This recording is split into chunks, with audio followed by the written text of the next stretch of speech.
since the last time I showed you how my garden looks like. So for a glimpse, here it is.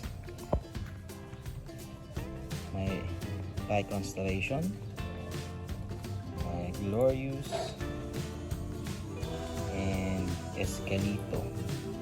And I also have a big birds of paradise. It's the white big it's a white birds of paradise. And look at these. These are Dennis Cathcart.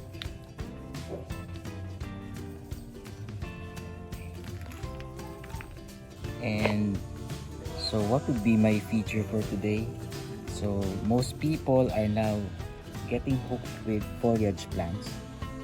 So I decided not to deal with the foliage at this time, although I can't help but to take some nice video of the lush greens growing around me. For now, my featured plants would be the Hoyas. So why should we start collecting Hoyas? So for now, as the foliage plants are enjoying the limelight, so let us not take the fact that there are also other interesting plants in the market today. And one of those that I dedicated myself collecting, although I only get to keep a few, would be the Hoyas. So one of the interesting forms of Hoyas that I have here would be the Hindu rope.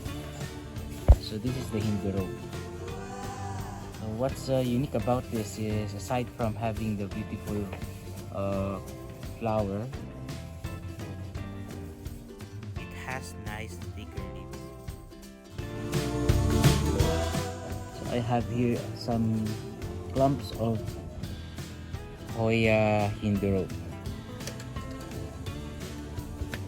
Actually, when I started collecting Hoyas, I get to know them with the heart-shaped ones, also known as the Kerry Eye.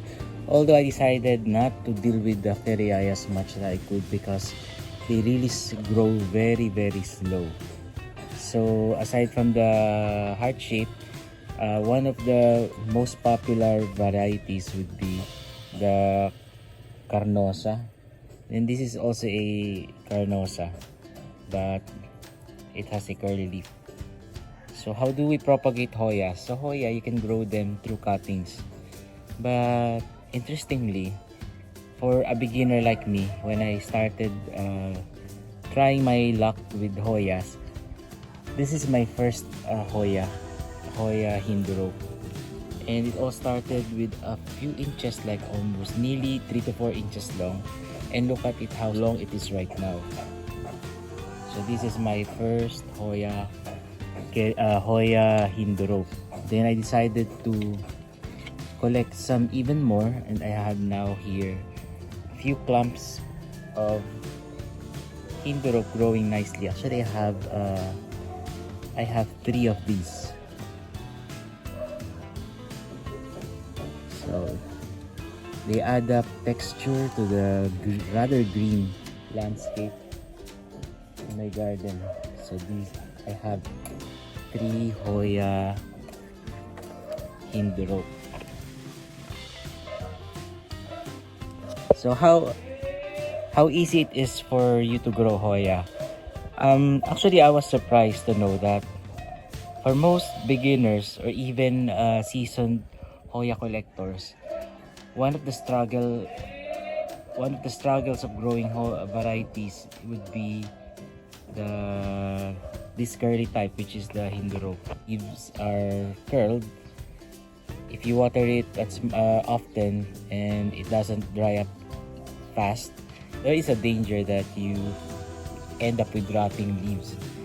But the technique here would be, you really have to identify the location where you will grow your plants, and from there you'll be able to decide the culture that would fit under your growing conditions. So just to describe how my growing condition looks like, underneath you could see a lot of lush vegetation of foliage plants.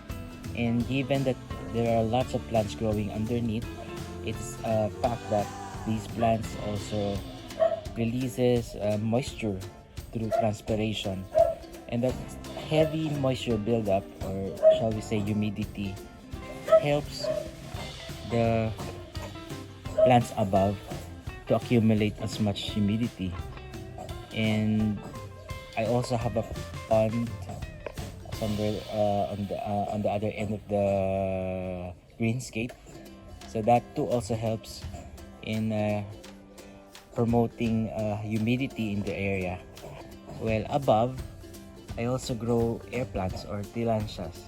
So just imagine, these plants are growing underneath or sandwiched between two vegetation. So for the lighting, most Hoyas would tolerate high intensity light, but take this with a pinch of salt. So you have to observe how far your plants can go with your lighting conditions. Your watering condition would depend from your light intensity and of course ventilation. So if your area is airy, that would mean it would get to dry really fast. So since these plants are growing sandwiched between heavy vegetation, and I also have here a screen of vertical potted plants, so that should mean that this would receive a little bit less of air circulation. So the general condition in my area here in Rizal, we have a rather dry condition. So even if I water them as much as I could, it gets to dry really fast. So there's no danger for me to bother about a rot. But still, since it's rainy season, you really have to keep an eye every time about the growing conditions of your plants, just to check if you have to address some issues before it's too late. And here I also starting to try out some locals. This is a pitcher plant with a native Cuperza species. Hopefully it will thrive here, but nevertheless, these are just my add-ons. So if I could find progress for growing pitcher plants, especially right now that I am not using any foliar fertilizer at the moment, because it's been raining every now and then, so I guess the natural rainfall would help build up the necessary nutrients the plants needs for its growth. So for now, it's a rest period for me to promote further growth using enhancement like fertilizers. So should you have any questions about Hoyas in general, and also since it's about Hoyas, I also have here I bought this plant from Circle. So they had a show, so I visited them, and one of the local sellers have this Hoya. This is a local or native Hoya, but then I'm not sure,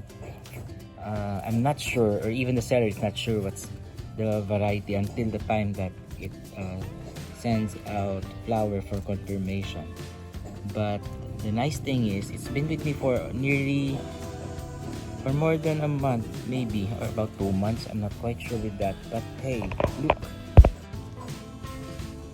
it's now starting to send out some flowers. So sooner or later, I'll be able to verify the species or variety that this Hoya is.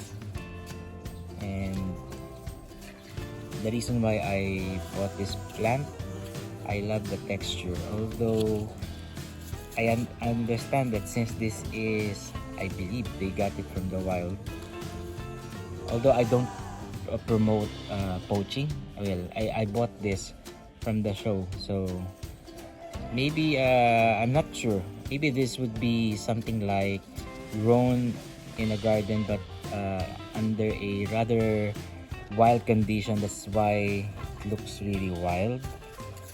And I'm just glad that it's even if it's getting too dry, it's still thriving, and decided to give a show with this little flower bud. So around I have here epicias and some, this is like a begonia. So okay.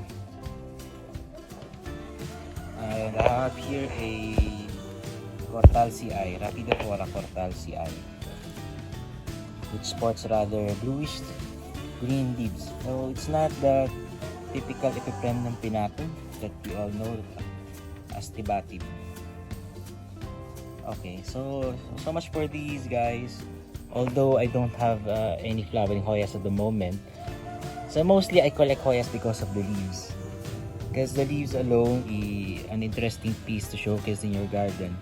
So this one is a Hoya Kanya-Kumariana. It's a pretty small Hoya, but has an interesting leaf, undulated leaves. And I've seen this bloom with small little flowers. It's also scented. And for most collectors, this is, or some collectors find it hard to grow this plant. But for me, it's been growing wild. And I am just surprised that I find it easy to grow compared with the other types that I've tried. And since it's all about foliage, let me show you one of my pricey or highly collectible Hoya in the house. And this is what they call Hoya Lumbee Eye. And it has a rather huge leaves, thick leaves. So see how big it is. And it also has a very huge flower, comparable or compared with the other Hoya species that I've seen. And hey, it's the only time that I check this out, but here's a new growth and very nice.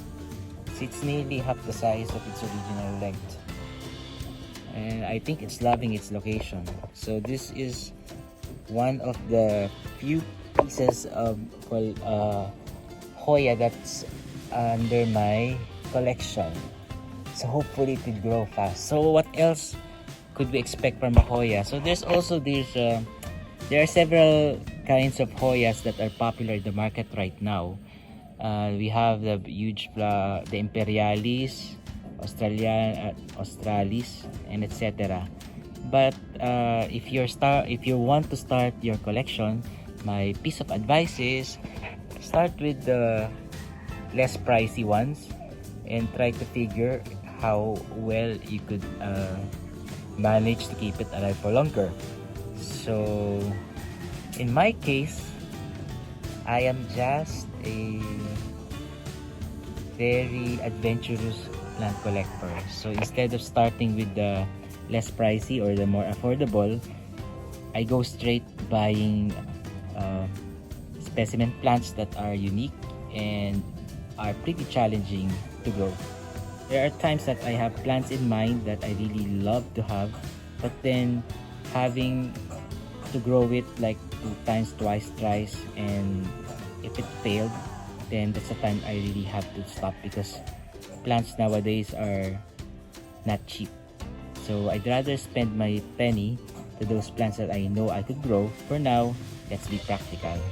You have to weigh your budget, and also the number one consideration is know your location, because everything would work around your location. So if your place is less ideal for the plants that you have in mind, then it's better to reassess your capabilities and your finances if you can actually support the hobby. Because sometimes there are plants that, yes, you can manage to keep it alive for longer, but then if you have to check the expenses and time and effort that you have to exert just to keep it alive, and if it defeats the purpose of giving you peace of mind and making your garden a happy place, then you really have to assess and see how far you can go. So that would be my take on about your plants option and buying habits. So for now, I hope you're able to get something from this video, and if you like my post and featured plants, or if you have any questions in mind, better you subscribe to my channel and post your questions below so I could get back to you, and let's see how I could help you further. So that would be all. Thank you.